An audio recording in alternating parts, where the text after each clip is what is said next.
But साहब, आप पाकिस्तान के वो पहले जर्नलिस्ट हैं जिन्होंने दस्तावेज हासिल कर लिए हैं जो कि अल-कादिर ट्रस्ट से मुतालिक हैं। यही वो केस है जिसमें साबिक वज़ीर-ए-आज़म इमरान खान साहब को जो है वो बड़ी सख्तियों का भी सामना करना पड़ रहा है, केसेस का सामना करना पड़ रहा है। इस केस की ज़रा तफसीलात तो मुझे बताएं, जो डॉक्यूमेंट्स आपके पास आए हैं उनके बाद क्या नज़र आता है। सबसे पहले तो ये बताएं कि ये ज़मीन कहाँ से ख़रीदी गई, कितनी ज़मीन है, वो किस रेट पर ख़रीदी गई, क्योंकि ये भी क्योंकि एक बड़ा वो ऐसा इलाका है जहाँ पे ना आबादी है ना कुछ है, पहाड़ है, तो वहाँ पे तो बड़ी सस्ती ज़मीन होनी चाहिए। किस तरह ख़रीदी गई, क्या गवर्नमेंट को कोई इसके कुछ टैक्सेस पे किए गए? यहाँ से शुरू करते हैं, प्लीज़ बताइएगा। बिस्मिल्लाहिर्रहमानिर्रहीम। जट साहब, बात यह है कि ये जिलम की तहसील सुहावा है और तहसील सुहावा का इलाका बकड़ाला है। वहाँ पर पहाड़ियाँ हैं और मट्टी के जो है बड़े बड़े पहाड़ है। जब अल-कादिर यूनिवर्सिटी ट्रस्ट के लिए अराज़ी 2019 में ख़रीदी गई, जब इसकी ख़रीदो फरोख्त शुरू हुई तो उस वक्त उससे पहले जो है वहाँ पर रेट जो है 500 रुपये 600 रुपये फ़ी कनाल था, क्योंकि वहाँ पर कोई लेते ही नहीं था, किसी ने रहने ही नहीं था। अगर ले भी लेनी थी तो वहाँ पर तामीरात करना इंतहाई मुश्किल है। आपने भी वो जगह देखी हुई है। वहाँ पे जो सड़क की सतह है उससे बहुत नीचे है ये। हाँ जी, बहुत नीचे है। वहाँ पर पहाड़ियाँ थी, मट्टी की बड़ी बड़ी पहाड़ियाँ थी। तो ये तो अब हमवार की गई ये जगह। उसके बाद वहाँ पर अल-कादिर यूनिवर्सिटी ट्रस्ट बने। तो ये 2019 में जगह जो है ख़रीदना शुरू हुई। उस वक्त रेट जो मैं आपको बता चुका हूँ कि 500-600 कनाल। लेकिन जब हवा निकली कि वहाँ पर जो है वो एक सोसाइटी बनने जा रही है, मलक रियाज वहाँ पर आ रहे हैं, एक प्रोजेक्ट ला रहे हैं, हाउसिंग स्कीम ला रहे हैं, इस तरह यूनिवर्सिटी बन रही है, तो फिर डीलर बीच में पड़ गए। आपको पता है जब मिडल मैन बीच में पड़ता है उसका अपना भी इंटरेस्ट होता है, फिर वो लालच देता है लोगों को। इस तरह मुकामी जो लोग हैं, 10 लोग थे जिनसे जगह जो है वो ख़रीदी गई, मुख्तलिफ रेट्स पे ख़रीदी गई थी। जो औसतन है वो हमारे ज़राए जो बताते हैं, जो दस्तावेज़ात हमारे हमने हासिल किए हैं अपने ज़राए के हवाले से, उसके मुताबिक 50,000 रुपये फ़ी कनाल के हिसाब से जो जगह ख़रीदी गई थी और 458 कनाल टोटल जो है ये रकबा है। तो लेकिन बस उस अब पे मैं आपको यहाँ पे रोकूंगा। हमारे ज़राए के मुताबिक ये 50,000 रुपये पे ख़रीदी ज़रूर गई होगी, लेकिन जो रकम दर्ज है दस्तावेज़ के ऊपर वो 2 लाख के करीब है। देखें कि जब हम कोई प्रॉपर्टी खरीदते हैं, मैं भी खरीदता हूँ मकान, आप भी खरीदते हैं, तो मुस्तकबिल को मद्देनज़र रखकर उस हिसाब से हम रजिस्ट्री में या इंतकालात में जो है वो रकम बढ़ा के इंदराज करवाते हैं। टैक्स उस वक्त हमें ज़्यादा देना पड़ता है, लेकिन इसका फ़ायदा जो है हमें मुस्तकबिल में होता है। तो इसी तरह जब अल-कादिर ट्रस्ट के लिए जगह खरीदी गई यूनिवर्सिटी के लिए, तो उस वक्त भी ऐसी सूरत हाल थी। जुल्फ़ी बुखारी ने ये जगह सारी जो है उनकी जो आगे किसी डीलर के ज़रिए ख़रीदी। तो जो इंतकालात हुए तो उस वक्त इसकी कीमत जो है वो 1.5 से 2 लाख रुपए वहाँ पर ज़ाहिर दर्ज की की। गई। बट सर, यहाँ पे एक सवाल बनता है, एक सवाल बनता है। देखें, ये अल-कादिर ट्रस्ट की ज़मीन है। ट्रस्ट की ज़मीन किसी को बेची तो नहीं जा सकती, इसलिए ये बिजनेस पर्पज से तो नहीं लेगी। तो ये 50,000 से खरीद के फिर 2 लाख लिखवाना नहीं चाहिए था, क्योंकि इन्होंने तो बेचनी नहीं है किसी को दोबारा। देखें, इसमें अपनी हिकमत अमली जो है वो हो सकती है जो ट्रस्टीज़ हैं उनकी। इसके बारे में मुझे ज़्यादा नॉलेज तो नहीं है। ये भी हिकमत अमली हो सकती है, क्योंकि जो अराजी है 450 कनाल, उसमें से सिर्फ 107 को ज़ेर इस्तेमाल लाया गया है, बाकी अराजी अभी ऐसे ही पड़ी है। ये भी देखिए, जो हिकमत अमली हो सकती है। 458 कनाल अराजी है ना, जी। उसकी मद में जो टैक्स जमा करवाया गया है FBR को या TMA को या दीगर जो इदारे हैं, वो 35,87,000 रुपये, जिसकी दस्तावेज़ात हमारे पास मौजूद हैं। ये इंतकालात जो है जुल्फ़ी बुखारी के नाम, वो जुल्फ़ी बुखारी ने फिर आगे ये ट्रस्ट के नाम जो है वक्फ की थी और फिर उसके नाम पर इंतकालात जो है ट्रस्ट के नाम पर मुंतकिल हुए थे। इसकी जो पहली रजिस्ट्रेशन है वो हुई थी 26 दिसंबर 2019 को इसकी इस ट्रस्ट की रजिस्ट्रेशन हुई थी। बट साहब, लेकिन मेरे ज़राए के मुताबिक ये रजिस्ट्रेशन अब कैंसिल हो चुकी है, अब ये देखिए, ट्रस्ट रजिस्टर्ड नहीं है। जी बिल्कुल। 26 दिसंबर 2019 को इस ट्रस्ट की रजिस्ट्रेशन हुई थी और 19 मार्च 2022 को ये एक्सपायर हो चुका है जो अच्छा, अभी इस वक्त रजिस्ट्रेशन है। एक्सपायर है। इस वक्त एक्सपायर है। और वो जो रजिस्ट्रेशन है उसमें जो ट्रस्टीज़ के नाम है, उसमें पहले नंबर पे साबिक प्राइम मिनिस्टर इमरान खान है, दूसरे नंबर पे उनकी अलिया बुशरा बीबी हैं, फिर प्रोफेसर नज़ीर अहमद भट्ट हैं और चौथे नंबर पे जो है वो फरा गोगी हैं। प्रोफेसर, ये जो भट्ट का साहब हैं इनके बारे में बताएं, ये कौन है? ये प्रोफेसर हैं और लाहौर में एक यूनिवर्सिटी है उसमें लेक्चरर हैं। तो इनको इसलिए इसमें शामिल किया गया है क्योंकि माहिर तलीम का होना अल-कादिर ट्रस्ट यूनिवर्सिटी के लिए जो है वो ज़रूरी था। तो इसलिए फिर जुल्फ़ी बुखारी को माइनस करके मेरे ख्याल में इनका नाम जो है वो डाला गया था। तो जो पहली रजिस्ट्रेशन है उसमें ये 4 नाम शामिल हैं। तो इसकी जो पहली ट्रांसफ़र डीड थी वो जुल्फ़ी बुखारी के नाम पर हुई थी और वो हुई थी 22 जनवरी 2022 को। और जो इसके बाद दूसरी जो इसकी ट्रांसफ़र डीड थी वो मार्च 2022 में हुई थी। वो हुई थी नज़ीर अहमद भट्ट साहब जो डॉक्टर प्रोफेसर हैं, ठीक है। और बुशरा बीबी और फराह गोगी के नाम पे। तो अब हमें पता चला कि इसकी रिन्यूअल के लिए एप्लीकेशन दे दी गई है। जो डीओ एंटरप्राइजेज हैं उनसे हमारी बात हुई है, वो कहते हैं एप्लीकेशन आई हुई है जो ट्रस्टीज़ हैं उनके वकला की जानब से, लेकिन ताहाल ये केस पेंडिंग है असिस्टेंट कमिश्नर के पास। मुझे ये बताइएगा कि ये जो ट्रस्टीज़ हैं इसके, क्या ये ज़मीन के असल मालिकान है या ट्रस्ट के नाम पे है ज़मीन? देखें, ये जुल्फी बुखारी ने ट्रस्ट के नाम पे वक्फ की थी और अब अलकादर ट्रस्ट के नाम पे ये ज़मीन, इसके इंतकालात जो हैं वो भी अलकादर ट्रस्ट के नाम पे हुए थे। आपने बताया 10 लोगों से ये ज़मीन खरीदी गई थी, तो रेट 10 के साथ ही 50,000 तय हुआ था या मुख्तलिफ रेट? डिफरेंट थे, मुख्तलिफ रेट थे। किसी से 50,000 रुपये फ़ी कनाल में खरीदी गई, किसी से 2 लाख रुपये फ़ी कनाल में खरीदी गई, किसी 1.5 लाख। मैं औसतन बता रहा हूँ कि 50 लाख रुपये फ़ी कनाल जो है उस वक्त इसका, तो इसकी अगर टोटल वैल्यूएशन निकालें तो वो 458 कनाल की कितनी बन जाती है। चलें मान लिया कि कंस्ट्रक्शन जो है उतने रकबे पे नहीं हुई आपके बकौल, इसके अभी तक जो है वो आपको पता ही है कि 2 ब्लॉक मुकम्मल हैं, 2 जो है वो ज़ेर तामीर हैं। अभी जो बिल्कुल कंप्लीट ब्लॉक है जिसमें स्टडीज़ हो रही हैं, 77 स्टूडेंट जो है वो ज़ेर तालीम है, वो सिर्फ एक ब्लॉक है।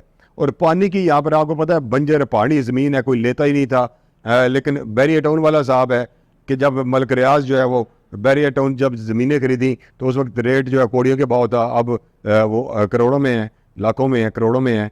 तो इसी तरह इसकी दाम भी जो है वो बढ़ गए। तो अभी तक वहाँ पे पानी की सहूलत नहीं है। पानी जो है वो टैंकर के ज़रिए वो सुहावा से या दीना से स्टूडेंट्स के लिए या स्टाफ के लिए जो है वो लेके जाया जाता है। तो ऐसी सूरत हाल नहीं है जैसी बताई जा रही है कि इसमें इतनी करप्शन इसके ऊपर मैं आता हूँ। अगर अब मुझे ये construction- बताएं ना, देखें अब जो 190 मिलियन पाउंड्स हैं जो कि मलिक रियाज साहब के गैर कानूनी तरीके से वो बरतानिया में गए, फिर वो वहाँ पे मुंजमद कर दिए गए, फिर वहाँ से वो रिलीज़ हुए।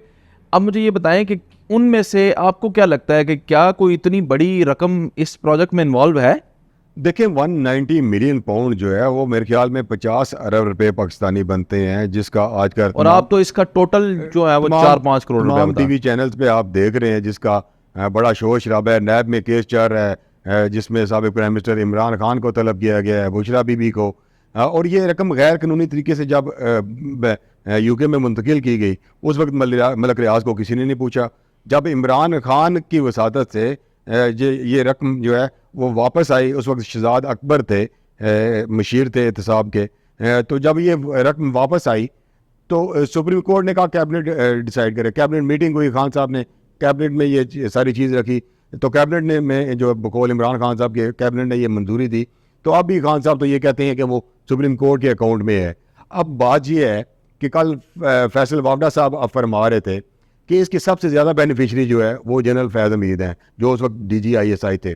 अब चेक करने वाली बात यह है, तहकीक करने वाली बात यह है कि वाकई जनरल फैज़ हमीद जो है उनको माली तौर पर फ़ायदा पहुंचा, ये जो रकम जो है बैरून मुल्क से पाकिस्तान में आई।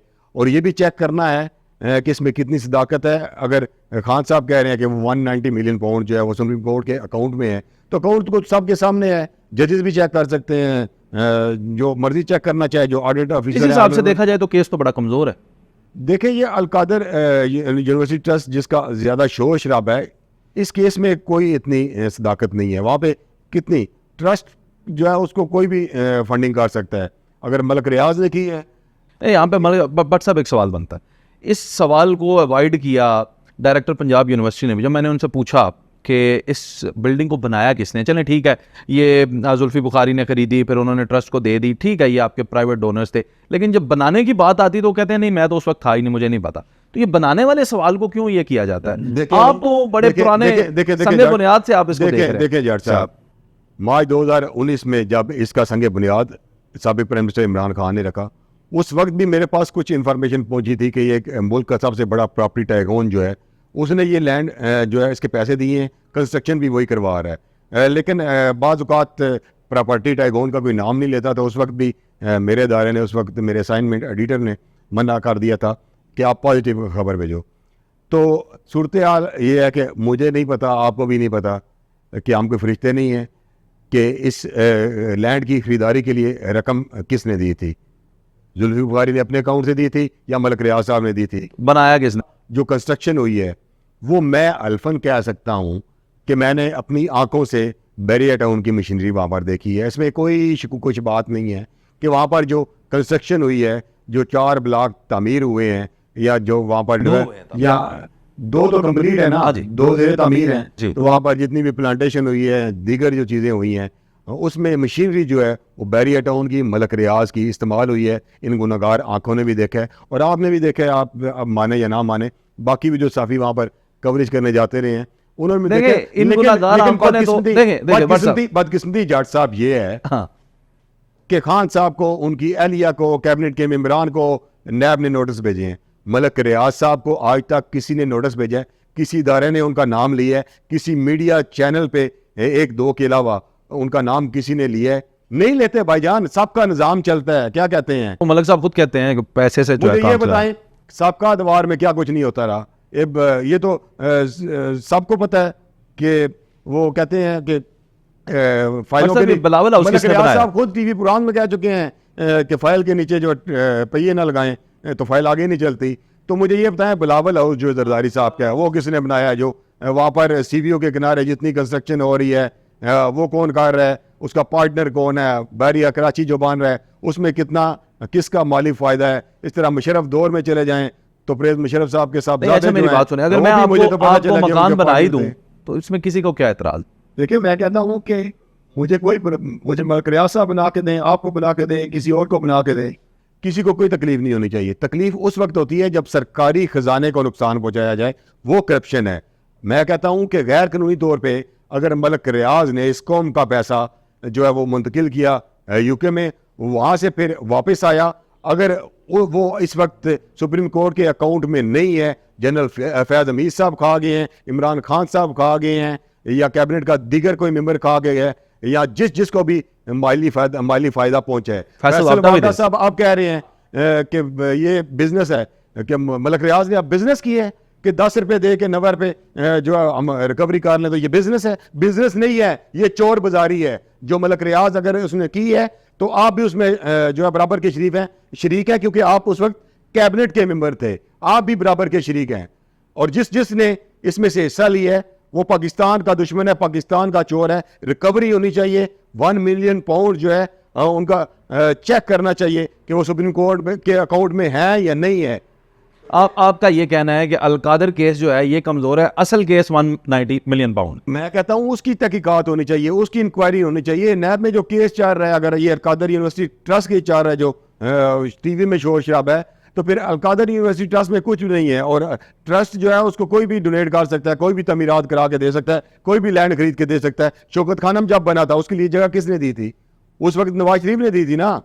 तो इमरान खान साहब ने पैसा अवाम से इकट्ठा किया था, लोगों ने दिया था, मुखिर हजरात ने दिया था, ओवरसीज पाकिस्तानीज ने दिया था। तो वो इदारा जो चल रहा है ना, वहाँ पे लोगों का इलाज हो रहा है। तो इस तरह यहाँ पे बच्चे पढ़ रहे हैं। और आप भी वहाँ पर गए हैं अलकादर यूनिवर्सिटी ट्रस्ट में, KPK से, बलूचिस्तान से, सिंध से, पंजाब से स्टूडेंट वहाँ पे ज़ेर तालीम है और अच्छी तालीम दी जा रही है, अच्छा इंसाफ पढ़ाया जा रहा है, दीनी दुनियावी तालीम दी जा रही है। ट्रस्ट को नहीं छेड़ना चाहिए। ट्रस्ट को अगर मलक रियाज ने बनाया, उनकी मशीनरी इस्तेमाल हुई है या उन्होंने पैसा दिया लैंड खरीदने में, तो इसमें कोई अर्ज नहीं है। वो ट्रस्टी इदारा है। और जो मेरे पास डॉक्यूमेंट्स है, दस्तावेजी सबूत हैं, उसमें ये मेंशन है कि जो ट्रस्ट की ज़मीन है वो किसी और पर्पज़ के लिए इस्तेमाल ही नहीं हो सकती, कोई उसको फरोख्त भी नहीं कर सकता, किसी और कारोबारी मकसद के लिए भी इस्तेमाल नहीं हो सकती। ट्रस्ट की ज़मीन पे अगर कोई इदारा बनेगा तो वो ट्रस्टी इदारा ही बनेगा। अलकादर को अगर ख़त्म भी कर दिया जाता है, अलकादर यूनिवर्सिटी को ख़त्म कर दिया जाता है, तो वहाँ पे जो भी इदारा बनेगा कोई ना कोई ट्रस्ट ही बनेगा और वो अलकादर ट्रस्ट के ज़रिए तमाम ही चलाया जाएगा। पर साहब ये यूनिवर्सिटी जो है अब ये बन चुकी है, इसके अंदर 77 स्टूडेंट भी आ गए हैं। कहा यह जाता है कि इनकी कोई ऐसी सियासी जहनसाजी की जा रही है कि ये PTI का बयानिया आगे बढ़ाएं, ये सोशल मीडिया सेल चलाएं। आपने कुछ देखा है? स्टूडेंट से मिले हैं वहाँ पर क्लासेस। मैं आपसे पूछ रहा हूँ भाट साहब, मैं तो मिला हूँ। मैं कह रहा हूँ हम क्लासेस में गए हैं, ठीक है, स्टूडेंट से मिले हैं और 77 में से मेरे ख्याल में 50 स्टूडेंट से मैं मिला हूँ, मेल फीमेल। मैंने एक फीमेल स्टूडेंट का इंटरव्यू किया, वो जो है वो स्वाबी से बिलोंग करती है। एक स्टूडेंट का मैं इंटरव्यू किया, वो बलूचिस्तान से है, एक कराची से है, एक स्वाबा से थी, एक जेलम से था, एक लाहौर से था। तो वहाँ पर मैंने अपनी आंखों से देखा है दीनी दुनियावी तालीम दी जा रही है। किसी किस्म का वहाँ पॉलिटिकली इंजीनियरिंग या पॉलिटिकली उनको तालीम नहीं दी जा रही, ना कोई उकसाया जा रहा है, ना किसी के खिलाफ कोई चीज़ पढ़ाई जा रही है। सिर्फ तालीम पे फोकस है और जो वहाँ पे माहिर तालीम है या प्रोफेसर हैं या लेक्चरर हैं, नहायत कम्पिटेंट है, पढ़े लिखे ज़बरदस्त किस्म के इंसान है और माहौल भी बड़ा ज़बरदस्त है। वहाँ पे किसी को अगर शकूक कुछ बात है कोई है तो वहाँ पे हमारी थोड़ी एजेंसीज हैं, जाके मॉनिटर करें, जाके चेक करें। यहाँ पे एक एहसास इदारे पे हमला होता है, एहसास इदारे के ऑफिसर के घर पर हमला होता है, जिना हाउस पे हमला होता है, उसकी पादाश में तो आर्मी एक्ट के तहत मुकदमा दर्ज हो रहे हैं और लोगों को उठाया जा रहा है। मैं कहता हूं कि सजा मिलनी चाहिए जिन्होंने हमारे एहसास इदारों की तनसीबात को निशाना बनाया है, जलाओ गिराओ की है, जो भी उसमें मुलव्वस है उनके खिलाफ कार्रवाई होनी चाहिए, सख्त से सख्त सजा मिलनी चाहिए। लेकिन खुदारा गैर जानबदार तहकीकात होनी चाहिए, किसी बेगुनाह को सजा ना मिले। कोई है बेगुनाह जो आपने देखा? नहीं, उनको भी पूछना चाहिए ना कि वहां तक लोग कैसे पहुंचे, पुलिस एहलकार कहां थे, इस्लास इदारों के अफीसरान एहलकार कहां थे। इतना कोई हमारी सिक्योरिटी कमजोर है कि हर कोई जो है एहसास मुकामात तक पहुंच गया, कैसे पहुंच गया? सबसे पहले चीफ मिनिस्टर को जवाब देना चाहिए, सीएम को जवाब देना चाहिए, सूबाई वजीर दाखिला और जो वाकई वजीर दाखिला है उनसे जवाब लेना चाहिए कि आपकी सिक्योरिटी, आपकी गिरफ्त जो है मुतअद्दिद इदारों पे इतनी कमजोर है। आईजी पंजाब से पूछना चाहिए कि आप उस वक्त कहां थे, आपकी फोर्स कहां थी। अब बेचारे खवातीन को उठाया जा रहा है, बच्चियों को उठाया जा रहा है, चादर चार दीवारी का तकद्दस पर माल किया जा रहा है। मैं कहता हूं कि जो जिम्मेदारान है, जो अंदर घुसे हैं, सीसीटीवी फुटेज आपके पास हैं, कैमरों की फुटेज आपके पास हैं, जो लोग वहां पे कमेंट्री कर रहे हैं, जो तोड़ फोड़ कर रहे हैं, जलाओ गिराव कर रहे हैं। देखें, शहीद हमारे माथे का झूमर है, अफवाज पाकिस्तान हमारे लिए फख्र है कि वो दिन को रात को जो है वो ड्यूटी करते हैं और आराम से हम यहाँ पे अपने मुल्क में सोते हैं, अपने अपने घरों में सोते हैं। तो हमारे लिए तो फख्र की बात है। जो भी नुकसान पहुंचाए एहसास इदारों की तनसीबात को या दीगर जो सिविल इदारे हैं उनकी तनसीबात को या किसी के घर को भी, हमारे वो दुश्मन है, मुल्क कौम के दुश्मन है, उनको सख्त सजा मिलनी चाहिए। लेकिन जितने भी बेगुनाह लोग उठाए हुए हैं, खुदारा उन पे नजरसानी की जाए और एक म्यार रखा जाए। और जैसे गुड तालिबान बैड तालिबान वाला एलिमेंट था, उसको खत्म किया जाए। जो अच्छे और शरीफ लोग हैं, पुरअमन एहतजाज करना हर शहरी का हक है। लेकिन यहाँ पे क्या ये कौन सा एहतजाज का हक ही जट साहब छीन लिया गया। मेरी बात कहाँ पे लोग एहतजाज करें? बात तो जो सड़कों के किनारे पे खड़े होते हैं, घरों से उठा लिए जा रहे हैं। अब जेलम के 56 लोग जो हैं उनको पिछले 16 दिन से जो है टोबा टेक सिंह जेल में है, उनके घर वालों से मुलाकात नहीं करवाई जा रही, उनके पास पहनने के लिए दूसरा जोड़ा नहीं है, जेल का वो खाना खा रहे हैं। तो बताएं क्या तनाई में लोग कितना सारा बर्दाश्त कर सकते हैं? अब ये जो वफादारियां तब्दील करवाई जा रही हैं, कितना मजबूर हो जाए। मजबूर इतना किया जा रहा है कि मुकदमात पे मुकदमात, मुकदमात पे मुकदमात। श्री मजारी जो है वो पीटीआई के बुनियादी कारकुनान में से शामिल है, उनको उठाया जा रहा है। 7 दफा बेचारी को जेल, बीमार है, उसका खावन जो है वो पिछले 5-6 महीने पहले जो है वो फौत हो गया था। उसकी बेटी जो है वो तो है ही पीटीआई की नहीं है, वो सख्त पीटीआई के खिलाफ है शुरू से जो है वो। और उसकी वालदा जो है वो ज़ईफ़ अल उम्र है, कितना सारा बेचारा वो बेचारी बर्दाश्त करे। इस तरह एहतजाज की बात कर रहे हैं ना, मेरी बात सुने, एहतजाज की बात कर रहे हैं और पुरअमन एहतजाज सब इसी के हक में है कि पुरअमन एहतजाज होना चाहिए। लेकिन ये कौन सा एहतजाज है? कोर कमांडर हाउस से आपने मोर उठा लिया, आपने किसी ने गुलदस्ता उठा लिया, कोई जनाब तोड़ फोड़ कर रहा है, तो ऐसे लोगों को तो सजा मिलनी चाहिए ना जी, वो हकदार है। जट साहब बार बार कह रहा हूँ कि अफवाज पाकिस्तान हमारे लिए फख्र है, शुदा हमारे माथे का झूमर है। एहसास तनसीबात हो या दीगर इदारों की तनसीबात हो, देखें वो मुल्क का एहसास है ना। और जिना हाउस तो वैसे ही हमारे लिए एक नहायत काबिल एहतराम जगह है। तो जिस ने भी वहाँ पे तोड़ फोड़ की है, जलाओ गिराओ की है, वो सख्त सजा के जो है उनको देनी चाहिए, सख्त से सख्त कार्रवाई होनी चाहिए, आर्मी एक्ट के तहत कार्रवाई होनी चाहिए। मैं इस बात का हामी हूँ, लेकिन मैं कहता हूँ कि खुदारा इसकी आड़ में किसी बेगुनाह को सजा ना मिल जाए, कोई बेगुनाह जो है वो मुफ्त में ना मारा जाए। जब आप चलते हैं जो ना, लोग सड़कों पे थे, देखिए जुआ होता है ना, जुआ होता है, 15-20 बंदे खेल रहे होते हैं, तो दो चार बेचारे ऐसे तमाशा देख रहे होते हैं, वो भी साथ वो मुल्क में बच्चे में आ जाते हैं। नहीं, इसी तरह बेगुनाह लोग आए हैं। मेरी बात तो सुने। तो मैं वही कह रहा हूँ ना, तमीज जुआ- करनी चाहिए जुआ ना। खेलने वाला- कानून क्या कहते हैं? तमीज करनी चाहिए, तमीज करनी चाहिए कि लोगों को इतना प्रेशराइज ना करें, इतना तंग ना कर दें कि वो पाकिस्तान से बाहर निकलना शुरू हो जाएं, पहले ही बहुत लोग हैं भाई। दूसरे ममालिक से जो है वो इमदाद मांगना शुरू कर जाएं, दूसरे ममालिक जो है हमारे मुल्क में इंटरफेरेंस शुरू कर दें। हमें किसी को आगे इजाजत नहीं देनी चाहिए। मैं कहता हूं कि म्यार होना चाहिए। जिन्होंने गलत किया, चाहे वो मियाँ वाली एयरबेस था, चाहे KPK में एहसासदारों की तनसीबात थी, लाहौर में जना हाउस था, जो जलाओ गिराओ तोड़ फोड़ में मुलव्वस थे, उनके खिलाफ सख्त से सख्त कार्रवाई होनी चाहिए। और इन साजिशी उस साजिश तक भी पहुंचना चाहिए अगर किसी ने की है। मेरी बात सुने, आपने मिसाल दी है ना वो जुए वालों की, मिसाल तो मेरे पास जो मैं कहता हूँ, जब आप चलते हैं आपको चूंटी एक काटती है, आप पाँव मारते हैं, साथ कई चूंटियां मर जाती हैं, गलती तो एक ही होती है। आपने मिसाल दे दी जी, जुआ खेल रहे होते हैं, खेलने वाले 4 होते हैं, छापा लगता है तो बाकियों को भी साथ बेगुनाह, वो बेगुनाह उधर नमाज थोड़ी पढ़ रहे हैं, जुआ देखने क्यों गए हैं? मैं कहता हूँ जो ऐसे एहतजाज में कोई मैं आप शामिल हुए? मैं कहता हूँ आप भी तो कवरेज कर रहे थे, आपने तो तोड़ फोड़ मैं वही तो कह रहा हूँ ना, एहतजाज ये कैसा एहतजाज उसके जो अंदर थे उस वक्त वो मुलव्वस हैं, मेरी नजर में वो मुलव्वस हैं। ठीक है, जो एहतजाज के टाइम उस प्रिंसेस में थे वो उस एहतजाज में शामिल है, तोड़ फोड़ जलाओ गिराओ में शामिल है, उनको कतल माफी नहीं देनी चाहिए। लेकिन जो जनाब उसके बाहर थे, जिनका आप देखें जो रोड से गुजर रहा है, एक प्रोफेसर साहब हैं, उनको दहशतगर्दी के मुकदमे में उठा लिया गया है। उनका कसूर ये था कि एहतजाज हो रहा था, वो साथ से गुजरते, जियो फेंसिंग में उनका नंबर आ गया, तो इन्वेस्टिगेट करेंगे, छोड़ देंगे। किधर भाईजान को फिलहाल तो मुसीबत भुगत रहे हैं ना, डॉक्टर है, सर्जन डॉक्टर है, सर्जन डॉक्टर है, ये मुसीबत तो हमारे पाकिस्तानियों का नसीब, सर्जन डॉक्टर है, उसको उठाया गया है। ये हालात जब बनते हैं तो बड़ी मुसीबतें तो सब पे आती हैं। तो मैं कहता हूँ कि अल-कादर यूनिवर्सिटी ट्रस्ट की बात हो रही थी ना, इसकी तो पहले वो तो अब रह गया पीछे सुहावे में ही, आप निकल आए हैं बहुत आगे। मैं कह रहा हूँ उसकी काम वहां से शुरू किया था हमने, तो उसकी पहले साफ शफाफ तहकीकात होनी चाहिए कि किसी ट्रस्ट को नहीं छेड़ना चाहिए। मैंने बता दिया कि वो जगह किस तरह खरीदने हुई, उस वक्त रेट वहाँ पे क्या था, इंतकाल कितने किसके नाम पे हुए, ट्रस्ट में नाम पे कब हुए, कितने लोगों से जगह खरीदी गई, फीस कितनी जमा करवाई गई, पहली ट्रांसफर डीड जुल्फी बुखारी के नाम कब हुई, इसके अलावा प्रोफेसर नज़ीर बाट फराग होगी और बुशरा बीबी के नाम पर ट्रस्ट कब जो है ट्रांसफर डीड हुई, और इसके ट्रस्टीज में कौन कौन शामिल है, तमाम दस्तावेजात जो है हमारे पास मौजूद हैं। इसकी अगर हमारे पास दस्तावेजात मौजूद हैं तो डेफिनेटली तमाम इदारों के पास हैं, और हमने भी किसी ना किसी इदारे से लिए, हमारे भी अपने सोर्सेज हैं, क्योंकि सोर्सेज हम जो है ज़ाहिर नहीं कर सकते, तो तमाम इदारों को चाहिए तो इसकी तहकीकात करें। लेकिन अगर इसमें कुछ नहीं है तो किसी ट्रस्टी इदारे को बिला जवाब जो है वो इस तरह ना घसीटा जाए किसी केस में।